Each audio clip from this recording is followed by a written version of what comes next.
बिस्मिल्लाहिर्रहमानिर्रहीम। अस्सलाम वालेकुम to everyone, welcome back to my channel. Again एक सौखी सी रेसिपी के साथ आपकी खिदमत में हाजिर हूँ। बेसन की बर्फ़ी बनाने लगी हूँ। बहुत ही आसान, बहुत सिंपल, बहुत मज़े की रेसिपी है। बहुत ही कम चीज़ों में ये बनेगी, बहुत मज़े की बनती है। एक ही दफ़ा ढेर सारी बना के भी रख सकते हैं, जब चाय उठाएँ खाएँ, बहुत मज़े की बनती है।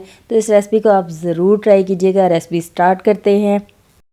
सबसे पहले बड़ी सी कढ़ाई ले लिया और इसके अंदर डाल दिया है 1 कप घी।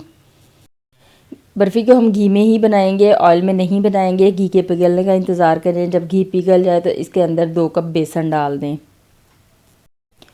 बेसन डालने के बाद जी इसके अंदर चम्मच चलाना शुरू कर दें। घी को और बेसन को अच्छे से मिक्स कर लें। जब ये दोनों अच्छे से मिक्स हो जाएंगे तो ये थोड़ा लिक्विडी सूरत में आ जाएंगे, जैसा कि आप वीडियो में देख रहे हैं।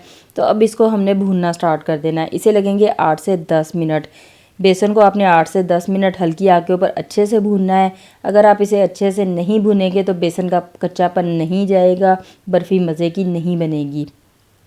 बेसन को अच्छे से भून लिया है, सारे घर में खुशबू फैल चुकी है। अब इसके अंदर मैंने 3 से 4 कतरे इलायची एसेंस डाला है। आप इसकी जगह पे पिसी हुई इलायची भी डाल सकते हैं और साबित इलायची भी डाल सकते हैं। 4 खाने के चम्मच खुश्क दूध यहाँ पे डाला है।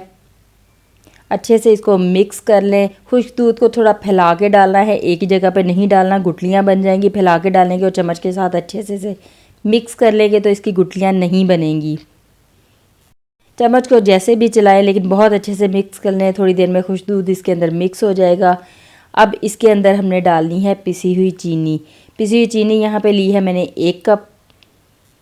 चीनी को भी इसमें फैला के डालना है। चम्मच की मदद से इसे अच्छे से मिक्स कर लें। हल्की सी आग इसके नीचे जलाई हुई है, आग तेज़ नहीं करनी, हल्की आग के ऊपर ही इसे बहुत अच्छे से मिक्स करना है और तकरीबन 2 मिनट के लिए इसे मज़ीद फ्राई कर लेना है, ताकि ये सारी चीज़ें बहुत अच्छी तरह से यकजान हो जाए, मिक्स हो जाएँ और अच्छा सा टेस्ट हमारी बर्फ़ी का बने। बेसन की बर्फ़ी का मिक्सचर हमारा रेडी हो चुका है। इसको जमाने के लिए मैंने बेकिंग पैन ले लिया है। बेकिंग पैन के अंदर, ताकि ये नीचे से चिपके नहीं, थोड़ा सा घी मैंने ब्रश पे लगाया है और अच्छी तरह से बेकिंग पैन के अंदर घी को फैला दें।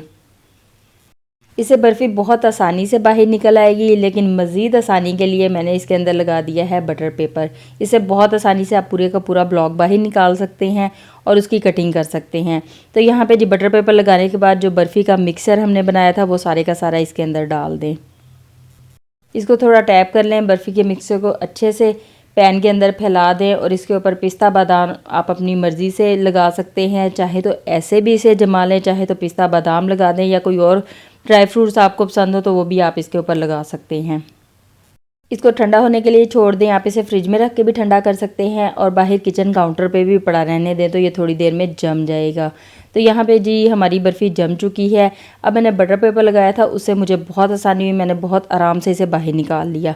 तो ये इसलिए बटर पेपर लगाया था। वैसे आप पैन के अंदर भी इसकी कटिंग कर सकते हैं और फिर इसके पीसेस भी निकाल सकते हैं। अब आप इसे कटिंग में कोई भी शेप शक्ल दे सकते हैं। मैंने इसे बर्फ़ी की शेप ही दी है। बहुत आसान और सिंपल तरीके से इसे बनाएं। इस रेसिपी को आप ज़रूर ट्राई कीजिएगा। बहुत मज़े की बनती है, बहुत ज़बरदस्त बनती है।